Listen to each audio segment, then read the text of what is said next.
You are listening to the Novel Writing Podcast, episode 189. I'm your host, Colleen Mitchell. Grab a cup, cozy up, and let's get to writing. Today's episode is the third and final in a series of 3 about self-publishing options. The first installment was about print-on-demand options. Last week's episode was about options for ebook and digital delivery, and today we're talking about direct versus indirect sales. The platforms used for all of these options are largely the same, but dissected differently depending on which lens you're looking through. So let's talk about direct versus indirect sales.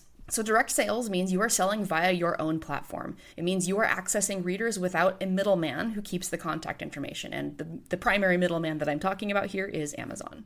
Direct sales can occur online or at in-person events like conferences, reader events, book fairs, holiday bazaars, local markets, Comic-Cons, author signings, and more. I've sold directly in person to family, friends, coworkers, and people in my church. Usually with direct sales, you pay print costs, shipping costs, payment processor fees, and any subscriptions to run your e-commerce site and or ads if you choose to run those. The nature of direct sales means you keep a much higher percentage of your book's list price. So what do you need in order to do direct sales? You need a way for readers to see what you have available to purchase, you need a way to take payments, and you need a way to deliver what the reader bought, whether it's an ebook, an audiobook, or a physical book. That's all pretty vague because there are a myriad of ways to construct a direct sales system. No 2 authors will have an identical setup. So let's look at the options for all 3. Number 1, a way for readers to see what you have available to purchase. So this could be a website of your own, a hosting platform like Curios, or just by posting on social media or emailing your newsletter subscribers. Most authors probably should have at least a 1-page website. They don't have to be glamorous or complicated, but they should make it easy for readers to know what you've written and where to buy, and also a way to sign up for your email list. Email lists are a different kettle of fish, and we'll talk about those in a different episode. Setting up your own website as an author can be one of the most daunting reasons why one doesn't start selling direct. It feels complicated when looking at it overall, especially when you realize that it's not just selling direct through your website. It's the entire ecosystem of having an author business.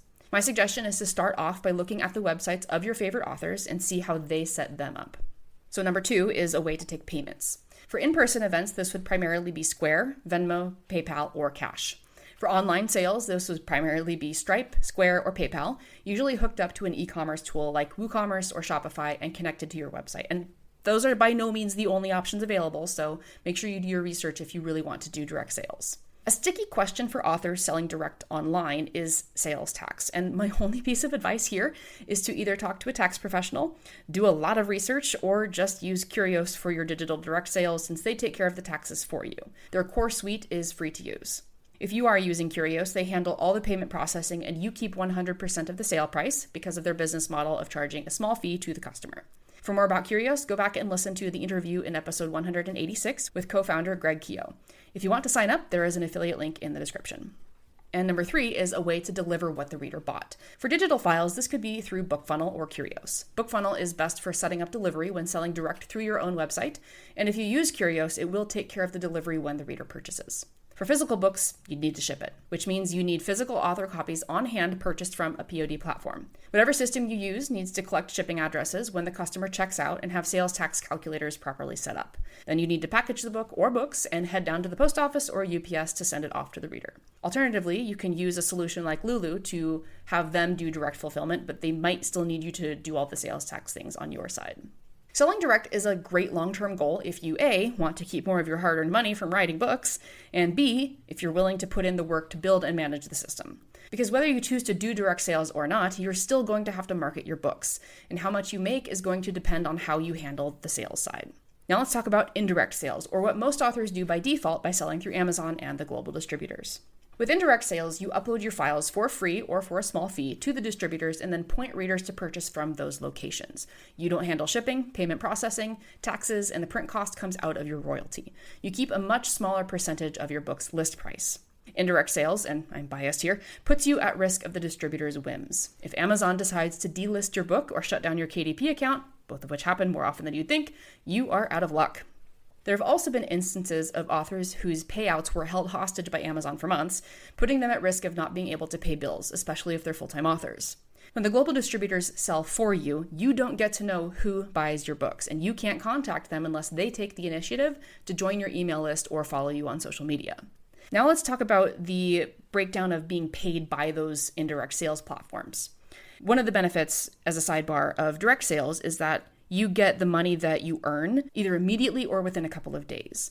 However, with indirect sales platforms, it takes a while. With Amazon, they pay out 60 days after purchase. So if I sell 100 books in March and I make around $280 from those sales, I won't see that money in my bank until the end of May.